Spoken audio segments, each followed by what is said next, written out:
meninggalkan bekal sekedarnya untuk 2-3 hari. Lalu Ibrahim pergi meninggalkan, ditangkap oleh Siti Hajar tangan atau baju Nabi Ibrahim alaihissalam. Lalu ditanya, kenapa engkau meninggalkan kami berdua di sini? Tanah ini tandus, tidak ada kehidupan, tidak ada air, hanya ditumbuhi rerumputan-rerumputan. Nabi Ibrahim alaihissalam diam 1000 bahasa.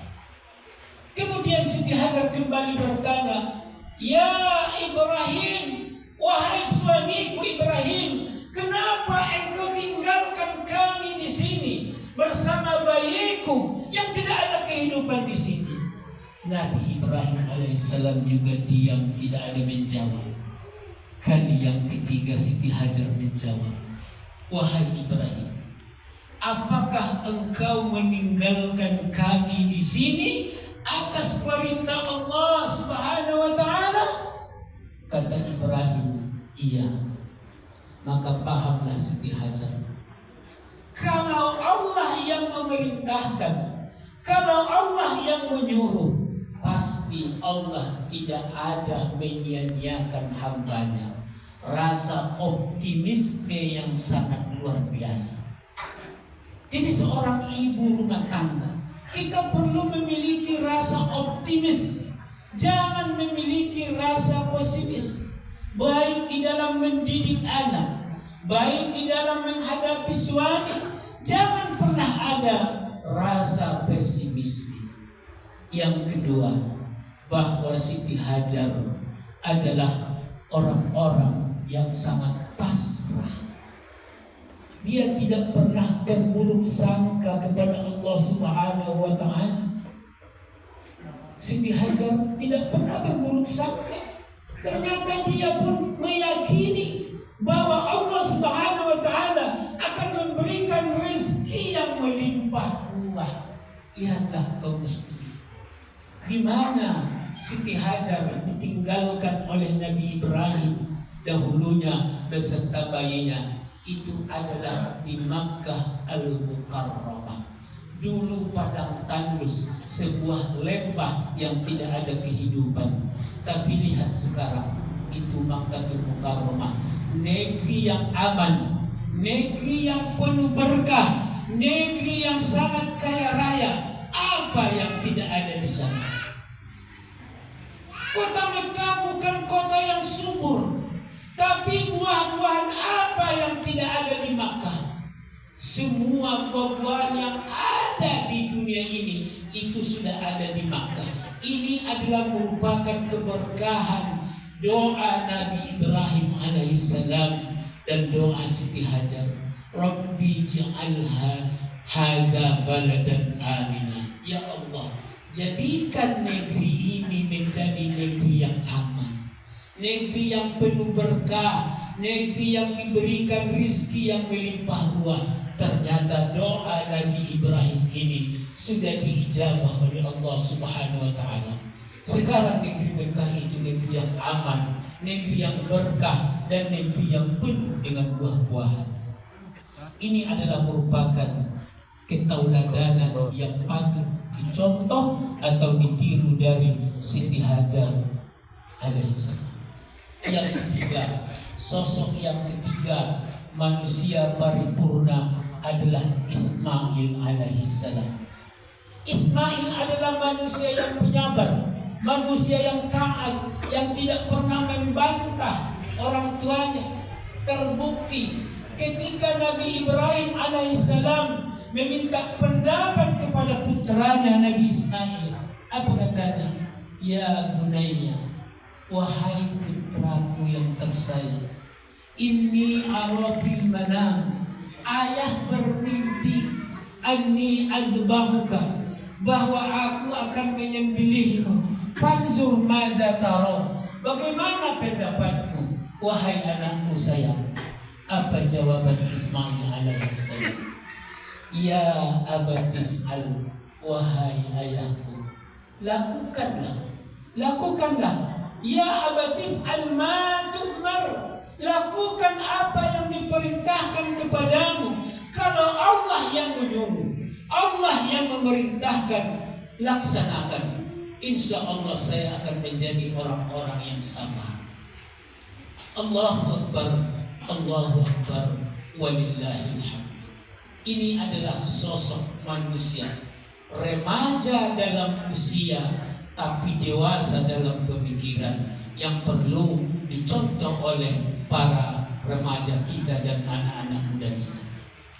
Kaum muslimin, kaum muslimat, hadirin sidang Id yang berbahagia.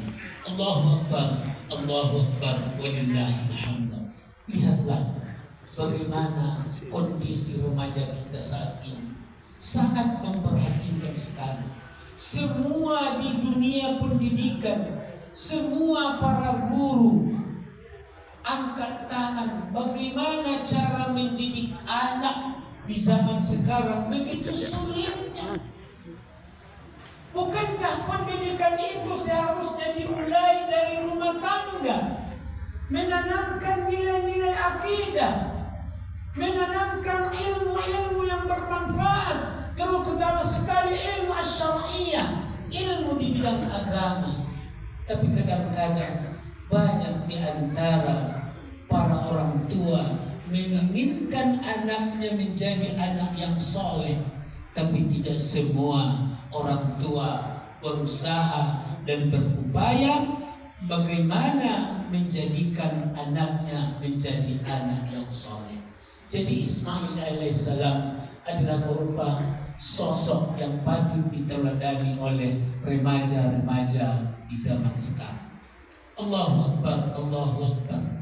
Berkat kesabaran Nabi Ibrahim, berkat kesabaran dari Nabi Ismail tentang pengorbanannya, apa kata Allah Subhanahu wa ta'ala dalam Al-Quran? Wahai Ibrahim, sesungguhnya engkau telah membenarkan mimpi. Lalu kami lalu kami tebus sembelihanmu itu dengan sembelihan yang sangat luar biasa, sembelihan yang sangat agung. Allah tukar Ismail menjadi seorang kibas. Ini Allah tebus. Kenapa? Karena ketulusan ikhlas, karena kesabaran di dalam berkorban. Ini juga menjadi pembelajaran kepada kita kaum muslimin, bahwa sesungguhnya berkorban itu yang dituntut adalah keikhlasan dan ketakwaan. Allah katakan, tidaklah Allah melihat, tidaklah daging-daging itu dan darah itu mencapai kurbannya, akan tetapi nilai ketakwaan yang Allah nilai di dalam diri kita seseorang. Maka jangan ada yang merasa tidak senang melihat korbannya, mungkin kurang besar, mungkin kurang sempurna. Bukan itu yang Allah lihat kaum muslimin. Yakinlah pada para panitia korban, dia sudah berusaha dan berupaya untuk menjadikan korban kita korban yang terbaik. Tapi namun usaha baru itu yang bisa. Maka perlu saya sampaikan tadi, jangan nilai di situ. Tidaklah mencapai kepada Allah daging-dagingnya, tidaklah mencapai kepada Allah darah-darahnya, akan tetapi yang mencapai kepada Allah adalah ketulusan dan ketakwaan kita terhadap pengorbanan kita. Allahu Akbar, Allahu Akbar, walillahil hamd. Hari ini ratusan juta hewan ternak disembelih di seluruh penjuru dunia. Apa yang dapat kita ambil pelajaran di sini? Yang disembelih binatang. Maka di dalam diri manusia itu ada juga sifat-sifat kebinatangan. Itu harus disembelih, harus dimusnahkan. Jangan muncul sifat-sifat kebinatangan itu di dalam diri seseorang. Ini merupakan hikmah dari penyembelihan hewan kurban. Allahu Akbar, Allahu Akbar, walillahil hamd. Maka di hari raya Idul Adha tahun ini, semoga kaum muslimin dan muslimat dapat meningkatkan keimanan dan ketakwaan, dan juga benar-benar kita memiliki jiwa yang berkorban kepada Allah Subhanahu wa Ta'ala. Allahu Akbar, Allahu Akbar, walillahil hamd. Maka marilah kita tutup khutbah kita yang sederhana ini dengan membacakan doa kepada Allah Subhanahu wa Ta'ala. Alhamdulillahirabbil alamin. Wassalatu wassalamu ala asyrafil anbiya'i wal mursalin wa ala alihi wa ashabihi ajma'in.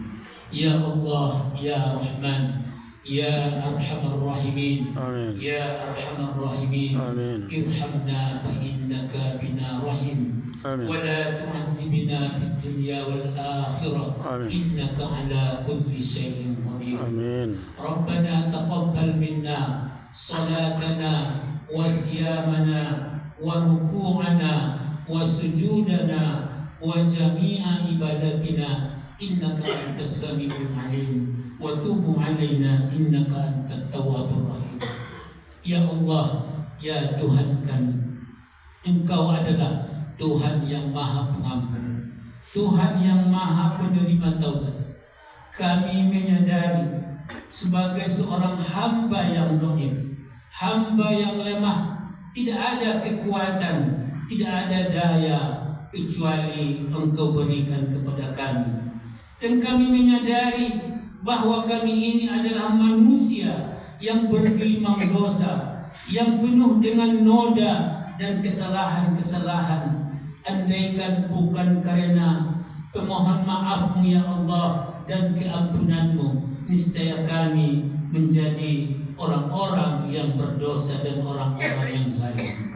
Ya Allah, ya Tuhan kami tahu tidak ada hijab, tidak ada dinding antara doa orang tua dengan anak. Untuk itu, di hari yang mulia ini, kami menengadahkan tangan keharibaanmu, sembari mengangkat tangan, memohon ampun dari segala dosa-dosa kami, dan dosa kedua orang tua kami, dan dosa keluarga kami, dosa para pemimpin kami, dan dosa kaum muslimin dan kaum muslimat. Ya Allah, ya Tuhan kami, Engkau adalah Allah yang memiliki kekuatan dan memiliki kekuasaan. Lihatlah saudara-saudara kami di berbagai penjuru dunia, umat Islam selalu ditindas dan dihina, dibunuh, diperangi. Untuk itu ya Allah, berikan kekuatan kepada mereka, berikan kesabaran kepada mereka. Hancurkanlah musuh-musuh kami, musuh-musuh Islam ini. Ya Allah, ya Tuhan kami, Engkau adalah Tuhan yang Maha Pengasih dan Tuhan yang Maha Penyayang. Kasihanilah kami, sayangilah kami, ya Allah, ya Rabbal Alamin. Ya Allah, Engkaulah Tuhan yang Maha Pemberi rezeki. Tidak ada yang dapat menurunkan rezeki kepada kami kecuali Engkau ya Allah. Untuk itu, berikan kepada kami kemurahan untuk mendapatkan rezeki yang halal, yang akan kami berikan kepada anak dan keluarga kami, agar mendapat keberkahan hidup di dalam kehidupan ini.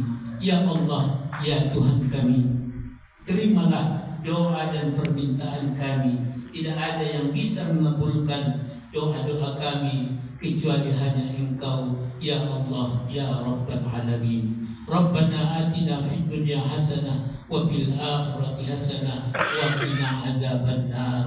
Walhamdulillahi rabbil alamin. Assalamualaikum warahmatullahi wabarakatuh. Waalaikumsalam.